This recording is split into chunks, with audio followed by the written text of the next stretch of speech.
Hello, everyone, and welcome to another episode of Usually Fixing and Tinkering. And as promised, when I put a note out on my channel page where you do all the community stuff, I asked you guys if any of you have got any questions you would like to ask me related to cars, motoring, and very closely related to my channel. And whether you would just like to actually put them on there and have them on a video. Now, I do a lot of this during the live streams, but they are more or less Mark 1 related problems than anything to do with Mark 1s. I'm opening the field out completely here because my range of interests is way beyond actually cars and motoring as such. It's actually a history of transport almost. And I have given the impression that my fields are a bit more narrower from what they actually are. I have a wide range of interest in anything outside of cars as well. Football mainly for one. And I have been asked a couple of questions about that. So I've had quite a few questions through as a response to that message, and some emails from private people.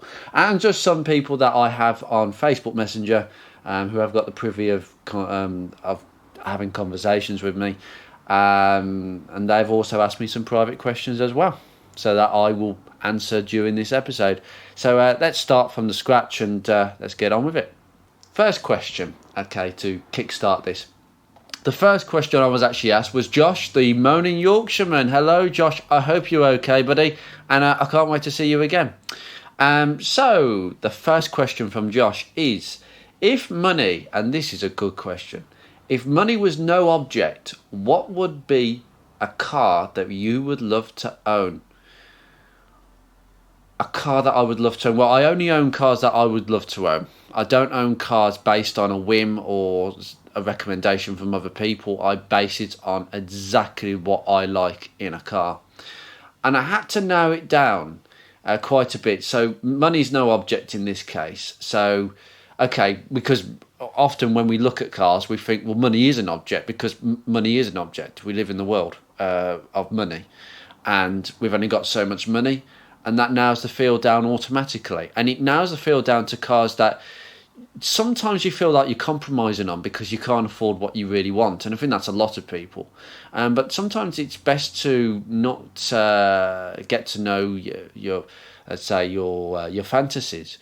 Sometimes having a Ford Sierra Cosworth, which I was responsible because I had one of those posters, a Ford Sierra Sapphire Cosworth dealership picture in a landscape, canvas on my wall, for many years, and I thought, I've put it on the wall, but is it one of my dream cars that I'd like to own? Really? When I was given the chance?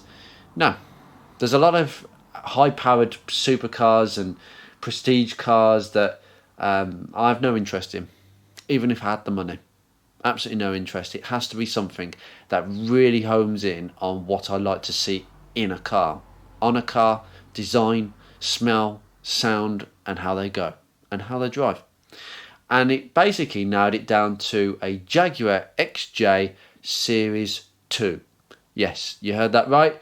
The Jaguar XJ Series 2 I consider to be probably the most good looking of any saloon cars ever. And there are many saloon cars that could probably hold that award, but the Series 3 XJ was exceptionally good when Pininfarina took that Series 2 body and took it even further. Some people would say it's even more sleeker and beautiful than the Series 2. I reckon there's something of a British bulldog a bulldog nature to a Series 2. The looks are beautiful. The louvres over the bonnet, over the headlights, it's just something sumptuous. And the rear end of the car is just absolutely sumptuous, where it hunkers over those rear wheels. A very modern aspect, a very, very modern aspect, where wheels are sort of tucked in rather than sticking out or encompassed by the wheel arch. The interiors are sumptuous, the engines are beautiful, maybe a 4.2, but I would always veer to a Daimler 66 with the Jaguar V12. That is an engine that is utterly superfluous. I think only the Rolls-Royce, the famous Rolls-Royce V12 of the old days, was just as sumptuous and refined. And they talk about refinement in cars being improved over the years, but I think car manufacturers were doing all of this many decades ago, and cars really have not advanced that much, particularly in terms of internal combustion. So the award for a car that I would love to own if money was no object, it would be that. It wouldn't be an E-Type. An E-Type is one of those cars where I find I might get bored of it actually after 2 seconds. And that really is saying something. Sports cars are fantastic, but I think I'd get bored of every one of them, because a sports car is just for the summer, and you've kind of like limited yourself a lot. So yeah, if money's no object, definitely. The second question is, what is the video you're most proud of on your channel? Is there one that stands out where you've just enjoyed the whole recording and the editing process, or maybe one that was received better than expected by your community?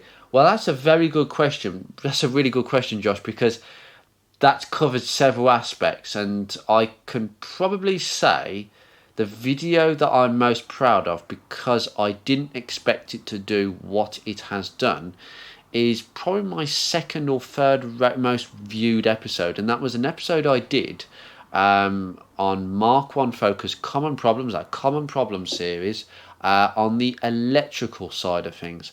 And what I was most proud of about that video is the fact that I've made some really good videos where I thought that felt like a good bit of film in there, and the editing was superb, and I'm watching the video back and I'm thinking, this is a superb video. I'm expecting this to fly off the hook, and it doesn't. Some videos just don't hit algorithms. People don't want to watch them, but this one did. And Mark 1s have got their fair share of electrical issues, which I've encountered, which I've seen on the forums and the Facebook groups over many years. What I love about filming that episode was it was such an ease to film, because I knew what I was talking about. It was all natural, and a lot of the Mark 1 videos that I do, it's all natural because I know a lot, and I'm glad that I could express that in a rather structured episode that people can understand, and I've been out there with their own Mark 1s, checking earth points, cleaning earth points, knowing where to look and where to go to find problems. And that's the point in those videos. They have to be explicit within about half an hour, maybe 40 minutes at max, and cover a wide range of difficulties within that period. And you have to know what you're talking about.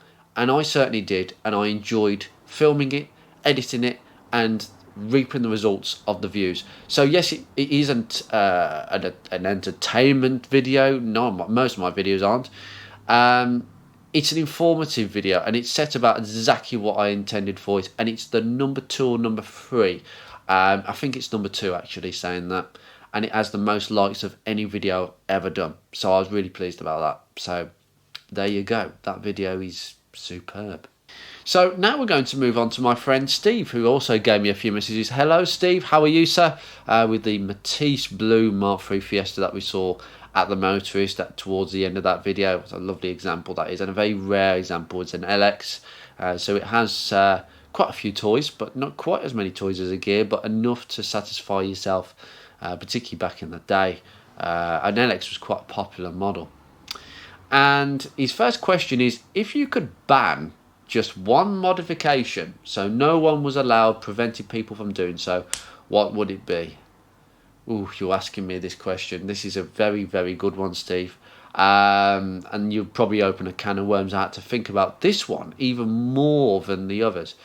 I've got to say there's several modifications I'd love to do this, but the number one that comes into my head, because I think it's just tasteless on 99% of cars, is coilovers.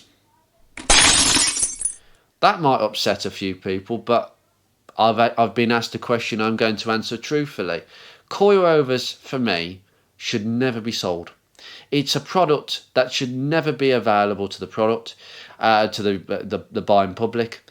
Many people will ask, well, if these products are no good, why are they being sold? It's called consumerism, my friend. It's called consumerism, and people will flog you any dead horse and make you believe that it's actually usable as a horse. So coilovers for me is a dead horse.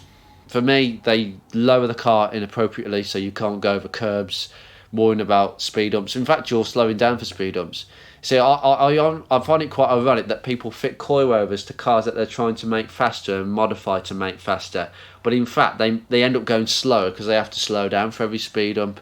Whereas beforehand, before you did all the modifications, you actually went faster with normal suspension and a normal performing engine.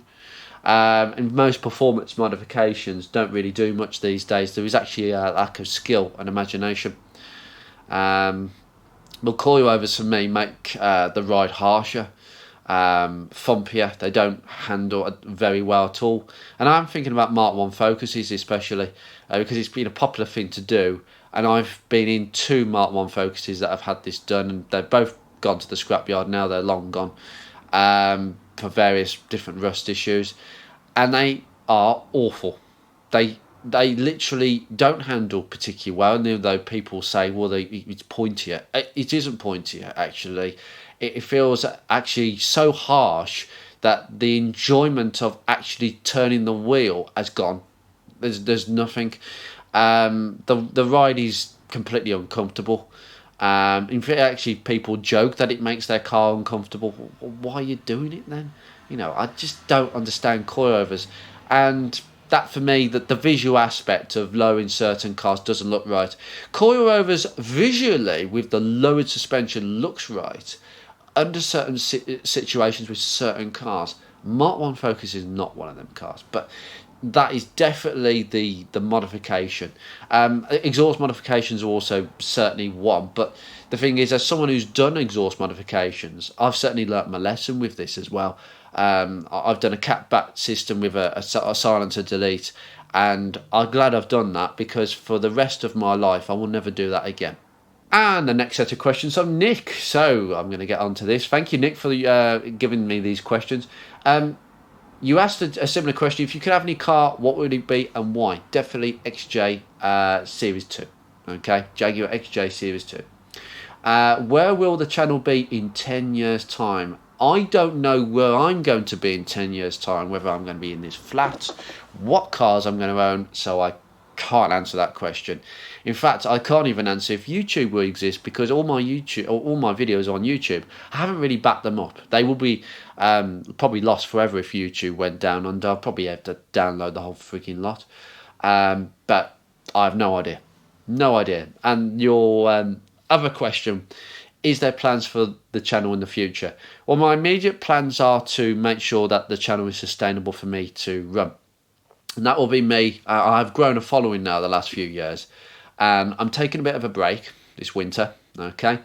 And I'll be coming back in 2025 in rather a niche manner. So there'll be far less videos than what I'm doing at the present, far less videos because of my work life. And I won't go too much into that, but that's my immediate future. My long-term future, the channel will be continue to do Ford Focus Mark 1 stuff, but also focus on my other cars. I don't intend to change my fleet at all, which is where YouTube for me is going to mean, well, I'm personally going to be less interesting to an audience of car enthusiasts who just want YouTubers to have something new every 2 seconds, which is why YouTubers get into a mess. I'm not like that. I don't do things based on what people would like me to do. I based on what I want to do and what is best for me, and I'm sure you understand that. So there's many things that I can say, there's many things I can't. So unfortunately, like a politician, I'm going to give you that sort of answer. In your opinion, what is the ideal weather to work on cars? This is a rather interesting one, because this is a topic of conversation between me and Nick. I know it sounds like a boring one, but it isn't, because me and Nick have worked on his cars in the wet, in the windy, in the downright soggy, and now we've done a boiling hot day. We haven't had a middle ground. It's either one extreme or the other. And it's quite an important point, because working on your cars outside, you need good weather conditions to encourage you to get the spanners out. Sometimes the weather is just the tip of the iceberg when you're having a bad day. And it is what sets you off more than anything, because it's just annoying. There's nothing worse than working on a car and the rain is dripping down the back of your neck and going down your backside, if it's that bad. and I've had days like that. And yeah, I'll be definitely taking some measures. But ideally for me, it has to be about 15 to 20 degrees, pretty mild, bit of wind, dry. Simple as that. If I'm given those conditions, I'm really happy and I want to be outside. I don't want to be in. I want to be outside. Okay. So I hope that answers your questions, Nick. Thank you very much for those questions. Now I'm going to go through some of the email questions. This is a question from a long-time subscriber, and he says, what car is your least favourite that you would like to see completely destroyed and never to see again? Ooh, that's an interesting question. What, actually, like just scrapping all of them tomorrow, like having a cull? That's interesting. I would naturally say a Fiat Multipla, but actually over the years I've come to understand that the car's design is unique and it's got personality, and I think that should be preserved. As much as I can't stand the looks, I think it's got some character that other cars could learn from, modern cars that is. I would definitely say a few modern cars. And I think the biggest bull pit of a car, in terms of build quality, the looks, almost like a sort of dreary car that was designed in the first place, that the designers lost interest and didn't have any interest from the start, is the Vauxhall Mocha. That car is an abomination. I see them everywhere and people think they're good, and there might be one or two people who watch this who say, well, I've got one and it's okay. Well, it depends what sort of side of things. If you're someone who hasn't got any interest in cars, they're probably okay and they do a job. To anybody else, they have absolutely no soul. Their build quality looks appalling. I've seen them in the flesh. I mean, there's things like, and a lot of manufacturers are guilty for this, mind you. The looks of the car are so bad, I just can't understand what people see in them. Secondly, the way the trim is bolted down, some of the plastic trims on the doors and around the sills, they're all held in with these stupid fir tree clips, and they're wobbling all over the place. It's like Mark IV Focuses with the centre console that wobbles around. It's awful. But with the Vauxhall Mocha, it's everywhere. It just, what is this? It's just plain and rubbish. The Vauxhall Mocha needs to be destroyed. I can't wait. Honestly, if there's going to be an owners group that are going to preserve them in future, I can't imagine anybody standing in a field thinking that that's going to be a good car to be preserved. But we know there's people that will want to do that.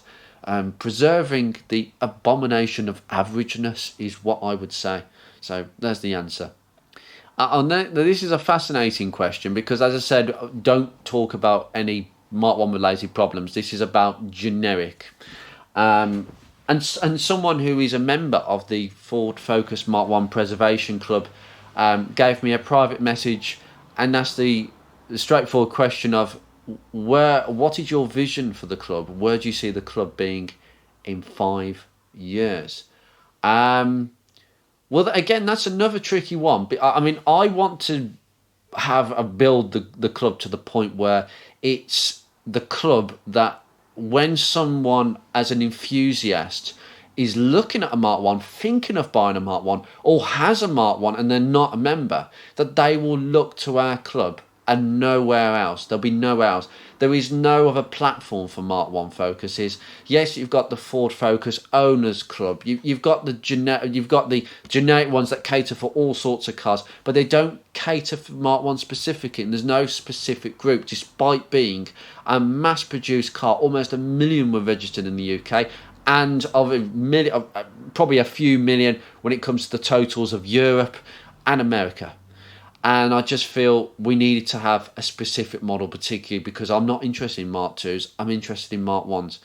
And I hope that we are going to be the club that people look to and are in the sort of the enthusiast community conscience that that's a good club. They don't have any problems with members bad-mouthing each other or basically causing a disruption or just quite frankly making people feel uncomfortable. I see this in a lot of Ford groups, and basically a group that really actually says no, keep them original. We prefer them original, and that's the way they are best presented. And to discourage modifications, heavy modifications, and we will be that place. How big we will get, I don't know. I can't see where we are in 5 years, because there's a lot of things politically that might take the ball game out. I've no doubt that it's going to be a niche club, it's going to be a small club, but if we get up to a few hundred members in 5 years, that will be amazing. That would be absolutely amazing. So, yeah, good question. In the classic car world, or the modern classic world, what is your biggest concern going forward into the future with the survival of these cars? That's interesting. I thought that was a rather interesting question. And I had a really good think about it, because we could talk about EVs and environmentalism, taxes going up, and government probably looking to get rid of MOT exemption. I can see that MOT exemption, or the tax exemption, at least going out the water for 40-year-old classics, because the government need money. I can see a lot of things happening. But the biggest bugbear for me is that we, unfortunately, like the passing of time, we do not have a strong audience under the age of, let's say my age, probably under the age of 35, so anywhere from 20 to 35, or I say 18 to 35. That age bracket, many people do not seem to be having an interest in classic cars, nor classic cars of a certain age, because they can't connect, as I've said earlier. And that for me is a bit worrying. But what I have seen is when young people have shown an interest in sort of 80s stuff, and I'm going to give you a good example of a VW Polo that was sold by Hogan Autos, and I'm going to mention Andy's Hogan Autos. Andy, if you're watching this, I doubt you are, you're a very busy man, but hello, and I will see you very soon. And he had a VW Polo Mark II up for sale. 1983, a very early one, a bread van, and it went well. It had some issues. It had some carburetor issues that he's trying to find out, and the alternator had apparently died. So the story behind that car, and that was the car that I didn't really film, is it was sold to a young couple who came looking around the yard, and they liked the look at the VW Polo. And they basically, in a nutshell, they liked the car because they could get around ULEZ. And I thought, oh, this is odd on. Do these people think that they're buying a car that's going to be reliable? Because this is where I'm coming to here. And the response was probably, from what Andy told me, was, well, they're probably just into their retro like VWs and all that. But what I see, and this is an exact example here, they bought the car had a problem. Andy, being a really good second-hand car dealer, went straight out there. Now, most car dealers, no, it's your problem. Absolutely your problem now. It's an old car. We cannot give guarantees, even though by the trade you're supposed to. But with classic cars, it's really tricky. It's fine. The dealers really struggle and will not touch basket cases. So it played up, and Andy went out there, couldn't fathom out what the problem was, and bought the car back off him and brought the car back to the yard. And he managed to get the car started again. And we worked out it was a dead alternator. I had a look at it myself, and we worked out it was a dead alternator. It kept draining the battery. And then he sold it to somebody else. That couple didn't want it. They were put off it. That's quite interesting. I'll come back to that in a second. And then somebody else bought it, and then it had a carburetor issue. It wasn't running properly. And again, Andy had to get it back, and he said, look, do you want to keep it? I'll get it back, fix it. Do you want to keep it? And they did, I think, a bit of an exchange, if I'm right in thinking that it was a complete refund. So that's, again, another person. I tell you what, I hope no V5s were exchanged, because that's two more owners on the V5 just because of a change of mind.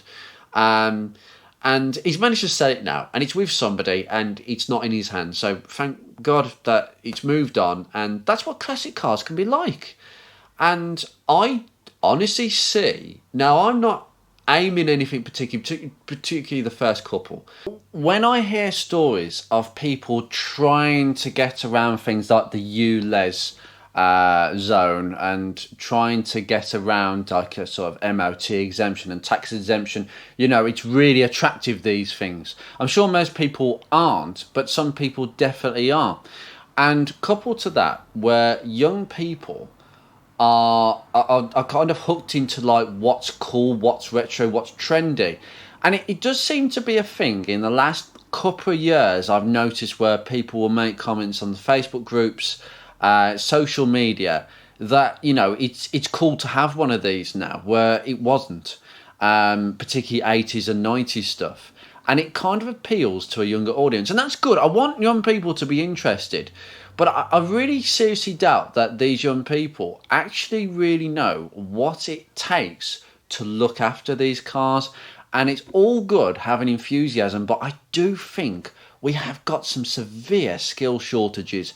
And particularly in my own age group, I think the under 35 age group, under 40 age group, I would say, are generically quite underskilled, unless you have had somebody in the family who is a mechanic, or you are just like me, very rare, and we do come along occasionally, completely and utterly self-taught. I just learn through mistakes, and that's taken years, and I'm still learning, and I'm still continuing to learn, and that's self-taught. But unless you're in that category, you won't have the tools and skills and knowledge to look after these cars. And I do worry, and this is what touches me with Ruby and why I don't want to let Ruby go, is because I actually am seeing on Facebook Marketplace, I'm seeing less good cars available. Car Classic seems to be still predominantly anything from pre-80s, maybe pre-85. And it's very rare, because these cars have had to have 40 years of ownership from different owners, or the same owner, or one or two owners, of consistent looking after and good maintenance. What I'm seeing from people now is they actually don't really know how to look after their cars, and really don't want to if they do, or a combination of both. And that's leading to some really ropey examples recently. And I would say the majority of 80s, 90s cars are not in a good state now. And I don't think many people have got the capabilities of looking after them, which for me puts me off Ruby, getting rid of Ruby, because I'd want another car. But are there any really good cars around for not much money? Well, there are very rare ones that slip through the net, but most of them are very ropey. And I do think that if that trend continues, we won't have anything left. We will have zero interest in anything pre-85. And those sort of mid-80s to sort of noughties cars are going to be so few and far between, because nobody can look after them. I do think it's a bit of a problem. And I think the skill shortage in garages is also a problem, because young mechanics, they have been fully trained on cars from, most likely, and I will say this, most colleges have cars around the early noughties to the late noughties, because, well, it's cars that are cheap to buy for a start, to get them in the workshops for their to teach MVQ level 2s and 3s to the students and 4s. But also they're not too complicated, but they're complicated enough to give the skills on modern cars that are needed, so reading OBD and diagnosing electrical problems, but not too overcomplicated. And these youngsters don't really know much about anything pre-2000, or very little can be applied, because it's more mechanical, it's more up here. With Ruby, it's all about what's up here, not, there's nothing to plug into, there's no warning signs. You have to work out what have we not got, why is it not starting? And the basic element of, has it got fuel, has it got electricity, these sort of things are very basic, but this skill set is not really existing in my age group. I do find it alarming, and that's the point of what a lot of my videos do, is to empower people to do so. And I think that's where I'm going to end this. I hope that was a good enough answer, and it's definitely that this thing for classic cars, and all classic cars are trendy and all this, and retro and cool. Yeah, it's all good jumping on the bandwagon like that, but you also need to look after them, because it's not going to be cool when you're stranded on the side of the road at that first breakdown you have with that car. Those rose tinted specs come off and you suddenly realise what you've taken on. And I hope it sinks in, because only when it sinks in are you going to do something about it. And I hope that the answer is, well, I'm just going to sell the car and give up. I can't be arsed with this. I'm going to get something more reliable. I hope that people don't have that attitude. I hope that you see a breakdown as a, right, something's gone wrong. We need to find out what's wrong with it. How do we find out? And anything can be fixed. Breakdowns are not funny for anyone, no matter how many breakdowns you've had in the past or experienced on. It's not fun. But when you get home and you've had a chance to just, that was bad, but we're home, we're nice and safe, and then you can start to think about, where do we go from here? It's as simple as that. Anyway, you take care, guys. I spoke for too long. These are great questions. I'll do this again sometime. You take care.